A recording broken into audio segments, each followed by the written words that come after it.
A Topeka baseball legend has passed away. Hear from the family of Gil Carter. On day 102, find out if lawmakers are any closer to a budget deal. A lot of buzz about this, a follow-up story 17 years in the making. And we salute the latest round of local state champs.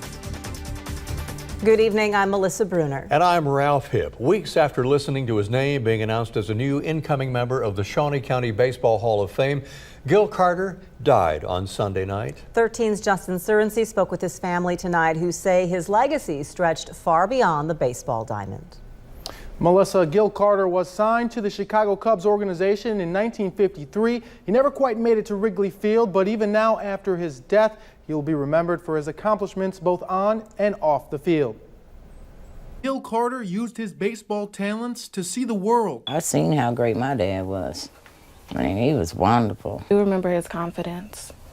I definitely remember that. And just he was also humble. You know, he was humble where he didn't reveal to many people his success. His record 733-foot home run with the Carlsbad Potashers still stands as the longest ever recorded in organized baseball. It landed in a lady's yard under her peach tree. And she brought it back to the game and told him, "Here's your ball, you hit my peach tree." But to his family, the memories stretch farther than any ball could ever travel. Oh, pride. Complete pride and just happiness and honor to know him, to know his legacy, and to also know how he, affected others. Both Babette and Kenya were with Gil when he lost his battle with brain cancer, just weeks after being inducted into the Shawnee County Baseball Hall of Fame. And to know that they're ready to cross over, it hurts. But to accept it is hard, because I was there when he took his last breath. And I tried. I wanted to bring him back so bad, but he was ready. Family members say he was not only a legendary ball player, but an unforgettable family man. I said, "I'm not leaving you, Dad." And he said, "Well, what if you get tired of me?" I said, "I would never get tired of you. You never got tired of me. So why would I do that?" And I was here to the end. I'm gonna miss my dad. On Wednesday, the Topeka Senators and Topeka Golden Giants will honor Gil Carter's legacy with a special ceremony for the Pride of Kansas Award before their 7 p.m. game at Lake Shawnee. You could tell some great stories. Justin, thanks for sharing that with us. 2 Kansas lawmakers want to know why the emergency room at Topeka's VA hospital did not reopen at the end of May as they were told it would. The ER was closed in January 2014 due to a lack of staffing. Congresswoman Lynn Jenkins and Senator Jerry Moran received a letter from the director of the VA Heartland Network in May saying they expected the temporary closing of the ER to be lifted by the end of May. However, June 1st, today, it remains closed. Officials say the ER needs one more authorization document from the Veterans Affairs Central Office to be able to reopen. Jenkins and Moran released a joint statement today saying they've asked VA Secretary Bob McDonald to look into the Topeka matter. They say, quote, "Bureaucratic red tape at VA headquarters continues to get in the way of health care for Kansas veterans," end quote. The 102nd day of the Kansas legislative session and still no agreement on tax policy to close a budget gap. The House is adjourned until tomorrow, waiting for the Senate to act. The Senate voted down another bill tonight after a late night debate last night failed to reach agreement. They must fill a $406 million shortfall. Aides for Governor Brownback say state workers could be furloughed if a budget is not in place by Sunday. Lawmakers today did approve a $131 million budget for the state's court system. That is the first piece of the budget to clear the legislature. Homeowners in southwest Topeka did escape an evening house fire. Fire crews got the report of the house on fire, and that's at 930 Southwest Cambridge Avenue at around 7:30 tonight. Authorities tell us the fire began in the basement of the house. The homeowners did get out of the house safely. Late word that it was caused by a problem with an electrical appliance there, and damage is put at more than $12,000. Crews rescued a cement truck driver earlier today whose truck had rolled over on private property. The accident you see here, video back from the 4900 block of Northwest Brickyard Road. And people who saw it, who were on the scene, tell us it was a Kansas sand and concrete truck worker. He was putting in some more solid floor footing when the ground gave way. The trucker began to drive his rig out of it, and that's when the truck began to tip and then went right over on its side. In all this, nobody was injured in the accident. Authorities say they are awaiting an autopsy report on the death of a woman who was found unresponsive at the Prairie Band Casino and Resort. Jackson County Sheriff Tim Morse and County Attorney Shauna Miller both told 13 News they have received no reports yet on the cause of death for 26-year-old Samantha French and her unborn child. French was found April 22nd at the Prairie Band Casino having trouble breathing. She later died at a Topeka hospital. Crime in Shawnee County in at least one area went up just slightly. Shawnee County Sheriff's Office Major Jason Mecca says the agency tallied 260 reports of serious crimes from January to April this year, compared to 257 last year. Theft was the #1 crime. However, on the flip side, they say crimes like assault and vandalism went down in Shawnee County, with 100 fewer reports than last year. You can find a map of crime reports on the Shawnee County Sheriff's Office website. Meantime, for Topeka Police, some of their members were honored today for their hard work with much-earned promotions. 18 officers were moved up the ranks today at this downtown Ramada ceremony, not too far from the LEC. Included in the promotion are 2 new majors, Major Darren Scott in Support Services, Major Steve Perney in Field Operations, Captains Scott Gilchrist, Mike Cross, and Ash Cavadan, and Lieutenant Colleen Stewart and Sergeant Jamie Green, among others. He was promoted as well. Police Chief James Brown says his department is in good hands, but still nearly 40 officers short of being at full strength. He has received an okay from city leaders to hire some more officers. We have the full list of the officers promoted today on WIBW.com. A first-time recent running event gets a Manhattan Hospice Care Center a big check from Coach Bill Snyder. He handed them the check for more than $15,000 today to Home Care Hospice on behalf of the organizers of the run, the Manhattan Running Company. The money was raised through that first ever Bill Snyder Highway Half Marathon and 5K held on May 23rd. More than 1,000 runners laced up their shoes for that inaugural event. Want to mark your calendars because tomorrow is the TCF, Topeka Community Foundation's annual Topeka Gives Day, always a hugely popular event. And on Tuesday, there'll be more than 130 nonprofit organizations in Topeka represented and available to share their educational materials about the work they do, and they will be accepting your donations.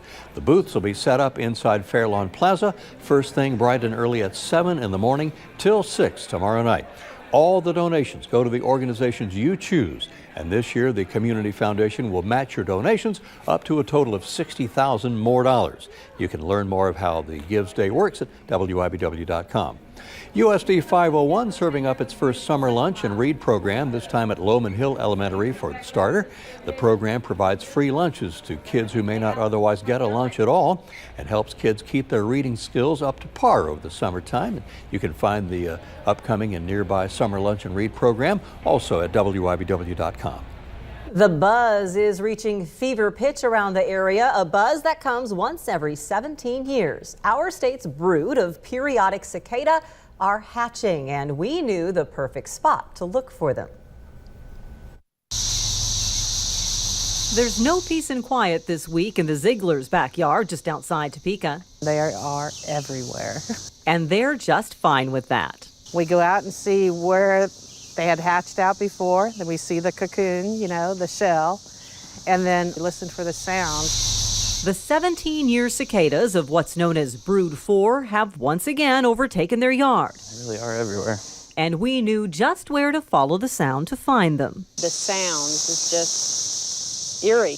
Because we first visited the Ziegler's yard the last time they were here in 1998. Which gives you a sense of how long this cicada's life cycle takes. The child in Alice's arms, Alex, is all grown up now. They're just kind of calm creatures and they just make noise. Instead of children, the grandchildren are on the hunt. You can touch it? It's amazing to watch the process. While it can be alarming to see so many bugs all in one spot, experts say don't worry. They aren't going to bite you or sting you, and they really don't pose much of a threat to your flowers, gardens, and trees. They're not a threat at all. K-State entomology professor Bob Bauernfein says the only impact you might see is after females lay their eggs in the tender tips of twigs. People will look at their tree and say, oh, look at all my dead twigs. Well, those brown dead twigs are inconsequential. It doesn't mean anything. While we do see cicadas every summer, Bauernfein says those are annual varieties with staggered populations. It's not your imagination that this hatch is louder. With periodical cicadas, it's once and bang. All of them come out in that 17th year. And it doesn't last long. Expect the next generation to be burrowed into the ground to feed on tree and shrub roots another 17 years by July 4th. It seems a shame we've waited 17 years for this to happen, but just that quick it's going to be over. Alice agrees. For her, this is now a soothing sound of summer. Any downside? Not really, except if they start landing on me. I'm not a big fan of them landing on me because I'm not a June bug lover. So don't land on me, I'll touch you. Dogs also seem to find those cicada shells and cicadas tasty. We are told it shouldn't harm them, although they might get an upset stomach if they eat too many. I know that was of interest to me. My lab, Lucy, cannot leave them alone. Our white lab, he thinks they're treats. You I know. Oh, and it's moving too. So Yes. Well, by July more 4th, fascination they for should them. all be gone, and by Yeah, July okay. 4th, we will probably be a lot hotter around here too. That's right. Jeremy Goodwin in the Weather Center. Here's a look at our weather for the 2nd of June. Hi again, Jeremy. I can't stop thinking about that. All right, we've had a beautiful day. Temperatures made the low 70s today, and there are a lot of sunshine this afternoon. Let's see what's going on out there now. It's dry, no rain in the area. We may see a few isolated showers late tonight and very early tomorrow morning, mainly west of Manhattan. So Topeka, Ottawa, Atchison, Hiawatha, unlikely to see any rain tonight. But from Manhattan over to Clay Center, Abilene, Salina, even up to the Belleville region, you may see a few isolated showers in the middle of the night. Not a widespread soaking rain, but a few showers are showing up on Supercast very late. 72 is the official high today in Topeka. That is well below average for this time of the year. It was 103 back in 1934. That was the beginning of the Dust Bowl era. 42 in 1964. And you'll notice during the summer months, June, July, August, that many of the records are from 1934, 35, and 36 during that Dust Bowl era. So as we check out the latest radar across the entire state, we have a few high-thin clouds in place here, tracking a few storms in western Nebraska. Those are losing a lot of their punch right now and should dissipate before it gets into our region at all. Looking outside now from the Parish Hotel's Ramada Hotel and Convention Center camera over toward the Capitol Dome this evening. Skies are mostly clear to partly cloudy in Topeka. Our next view from the Capitol Federal Sky Cam on Quinton Heights Hill, also looking at this beautiful evening. We're dry after that long, soggy May. It's time to dry it just a little. After the drought we had the first 3 months of the year, it just seemed like it wouldn't rain again, and then May it wouldn't stop. But 60 our current temperature in Topeka, light east-southeast wind out of the east and southeast for all of us now in northeast Kansas, and not strong, but that south component of the wind will warm things up a little tomorrow. Right now we're in the low 60s for the most part. It's 64 in Manhattan. Salina is at 70 right now. It's the warmest temperature we can find in our region. And the satellite and radar close to home again, just a few high thin clouds, nothing producing any sort of rain. That batch of rain is likely to dissipate this in western Nebraska, but early tomorrow morning there will be a possibility of seeing a few pop-up showers right here. We show it on Supercast now, and early, well after midnight, probably before the sun comes up, you'll see those showers popping up here on Supercast. Not severe, not a widespread soaking rain, but anywhere west of Manhattan over to Counselor Grove, Abilene, maybe an isolated storm or two popping up in the middle of the night. Again, not a severe weather risk and not a widespread soaking rain that would cause any more of our flooding issues that we've already dealt with the last several weeks. 80 tomorrow and sunshine. We'll see a chance of a few pop-up storms in the heat of the afternoon, Wednesday, Thursday, and Friday, with highs in the mid-80s. Jeremy, thank you. We're back with more 13 News in just a moment and Moms Every Day with the Better Business Bureau seeing an increase in scams, and we'll tell you who the scammers claim they are. Moms Every Day's Amanda Lanham has advice on keeping your money safe on that front. And a little bit later, school may be out for summer, but they were still crowning state champs later in 13 sports. You're watching 13 News at 10 with Melissa Bruner and Ralph Hipp. 13 News, Kansas News Leader. You're watching 13 News, Kansas News Leader. The Better Business Bureau is seeing an increase throughout the state of scams involving asphalt contractors. And Moms Every Day's Amanda Lanham shares here at 10 what tactics you should be wary of. Asphalt driveways can show considerable wear after a few harsh winters, so it's natural that homeowners would seek repair work during the warmer months. But the Better Business Bureau is warning you to look out for asphalt paving scams. Traveling crews are pretty common this time of year, but there are a few red flags for when they knock on your door. The first being if that contractor says they have leftover materials from another job. The BBB says professionals will rarely have leftover material And when they do, it's probably not enough to complete another driveway completely. As with any door-to-door salesperson, be wary if they push you to make a quick decision. Trustworthy contractors will provide a written statement that will be valid for days or even weeks. Take their information, do your research, and tell them that you will call them if you decide to use their service. Denise Groney from the Better Business Bureau stopped by Moms Every Day with more of these tips, and you can check those out online at momseveryday.com.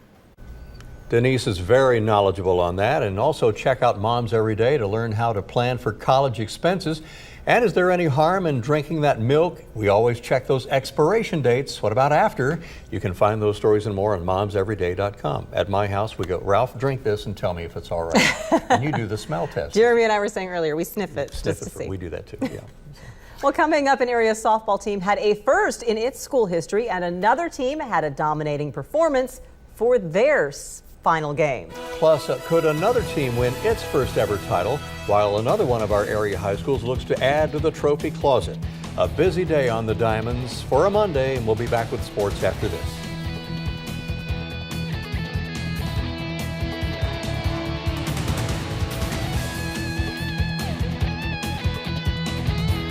"13 Sports" with Chris Lilly. Hello everyone, the Hayden Wildcats trying to get their second state baseball title in 3 years. The Wildcats playing in the last championship game of the high school season. Championship game, McPherson and Hayden. Jacob Head pitching for Hayden. He's going to Washburn, strikes out Cody Starkle. The first batter he faced, he pitched a perfect 1-2-3 frame. Hayden up to bat, and Colby Smith fires one to left. That allows Noah Houston to come home and score 1-0 Hayden after 1 inning. Bottom of the second now, 2 on, 1 out. Justin Watkins bunts, trying to advance the runners. Throw gets away at first though, so not only do the runners advance, but allows both to score 3-0 Hayden. He comes sliding in home to score. Next batter, Houston drives this one to left. That scores Watkins from second. Hayden led 4-0. They were rolling on. Next batter, Smith drives this one in for another run. Hayden would go on to win 11-0. Look at the dog pile. In 5 innings, they are your 4A Division I champs, and Coach Bill Arnold on the senior class. This entire group's been real special. I mean, they come to practice every day to get better, and you know, they're goofy at the same time. So a lot of baseball kids. I mean, they're going to continue on playing baseball in college and stuff. So, you know, this is a great stamp on this senior class. Yes, it is. And Rock Creek, they came into the state tournament the top seed. The Mustangs hoping to keep it going against the 2 seed Concordia. We have the top 2 seeds in the championship game, and it's all about defense. Second inning, Rock Creek gets the 5-4-3 double play. That's a pitcher's best friend. He stretches out, then a fly ball to left field. A nice diving catch by Connor Greening near the line. He gets it. How about some offense? Bottom second, starting pitcher Justin Reese with a flare over the mound. An RBI single makes it 1-0 Rock Creek. And so now for defense from Concordia. Jaden Payer with a nice throw to third to get the runner. Bottom 4 now, Shiloh Shackey with the drive to right. That makes it 2-0 Mustangs. Then Caleb Rogie, he came in to close it, gets the strikeout. Rock Creek dogpiles the mound. We see another one of those. They win the state championship 2-0 over Concordia. Group of kids is unbelievable, and they've been so close. You know, they were second last year in baseball. They were second this year in basketball, and third the year before that in basketball. I mean, it's been kind of snake bit every time they got close. Coming out to win, that's something special. We've never done that at a school before, and to be the guy to win the game for them, that's pretty cool. You go through a state tournament, 3 games, you give up 2 runs. That says a lot about your defense and your pitching, and we were outstanding all weekend. That's right, it was their first ever team championship. Also a big day on the softball field for the Jefferson West Tigers and the Silver Lake Eagles in their state championship games. The Jeff West Tigers were in an all-out battle against the Rock Creek Mustangs for the 4A Division II state softball title. In true championship game fashion, with their backs against the wall, the Mustangs answered in the 7th inning. Olivia Lee brought in the tying run, and we'd go to extras. In the bottom of the 8th, Emily Brown would put the game away, and Jeff West Tigers beat Rock Creek 2-1. Just the culmination of so many hours of hard work, so many hours of not giving up. I knew it would be a close game, but I didn't think it would be this close. There's nothing better. Our school's never had a team championship in its history. First time in history that our school has ever had a state championship, so it means a lot to the school, it means a lot to us. The Silver Lake Eagles were able to win their third straight 3A state softball title, and they did it behind the arm of Megan Dieter. She had a no-hitter and 19 strikeouts against Hillsboro. Her teammates got her a 5-0 lead with 2 RBIs each from Allison Christie and Chelsea Miller. Then they gave the ball back to Dieter, who finished the state tournament with 48 strikeouts. It's really fun watching. Well, I think she's really good. I think there's going to be a lot of college coaches wishing they had her. It's very assuring. And even if someone gets a hit, we have the defense behind her to get them out. It was bittersweet because I love playing for this team and I've had a great run. It's been so fun. I'm blessed to have been here 3 times. All right, we have 4 winners, and also today was the first time ever that 2 teams in one class won their first ever team championships. That's it for sports. Ralph and Melissa, back to you. That is great, a great Monday. And our coolest name of the night has to be Shiloh Shackey from Rock Creek. Well, congratulations to all of them. Whatever your Fantastic name accomplishments. And we are going to be checking back with Jeremy to find out what the temperatures have in store and if rain returns next. This is your 13 weather forecast. Temperatures are very comfortable today in the low 70s, tomorrow close to 80. Here's what we have out there right now. Live look from the Emporia cam provided by ValueNet. Looking over toward the Kansas Turnpike this evening, everything is dry in northeast Kansas. Slight chance of rain west of Manhattan tonight. Most of us will be dry. 80 tomorrow, sunshine and warm, and then scattered storms Wednesday, Thursday, and Friday afternoons, all with highs in the mid-80s. Warming up. Strike up the band again this summer in Garfield Park. This was opening night for the concerts in the park from the North Topeka On the Move Association. Dr. Stephen Patterson picked up the baton again to lead the North Community Band. Their next concert is a special one. It will be with the 35th Infantry Band of the Kansas National Guard. They perform 2 weeks from tonight. A beautiful evening to get out, enjoy a little bit of music in the park. They're at Garfield Park on North Quincy. June 15th at 7:30 is that next one, Melissa, with the 35th Infantry coming into town. They only do the one performance over the whole summer for them. That sounds fun. Mark that Very on your fun. calendar. So we'll watch the weather for that as well. We will have to. We only have an 8-day forecast, guys, so we'll see how that goes for the 15th. Well, a final congratulations to all our area state high school champions crowned over the past couple of weeks. Great job, everybody. We hope you have a good night as well. And a reminder again about Topeka Community Foundation. Topeka gives tomorrow at Fairlawn Plaza. Hope you will too. And James Corden coming up 1 hour from now. Stick around.